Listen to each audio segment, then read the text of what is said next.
Hello guys, in this video I'm going to show you how to find the customer service on the My Little Pony application. But first of all, I just want to mention, please don't forget to subscribe to our channel, because at 100,000 subscribers we are going to show you our YouTube revenue statistics and growth strategy, how to make money online. So let's jump into it.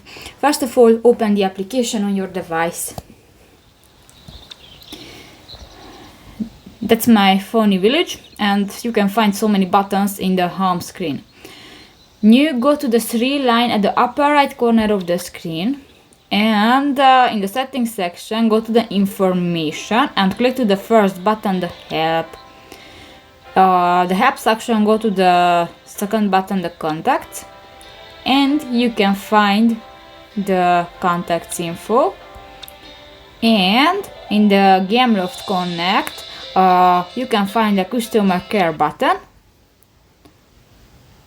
and yeah, it's an advertisement, sorry. Agree and close, no issue, and you can add an issue or a problem with the app, and you can find different frequently asked questions and other topics. So that's pretty much it for this video, guys. See you in the next one. Bye bye.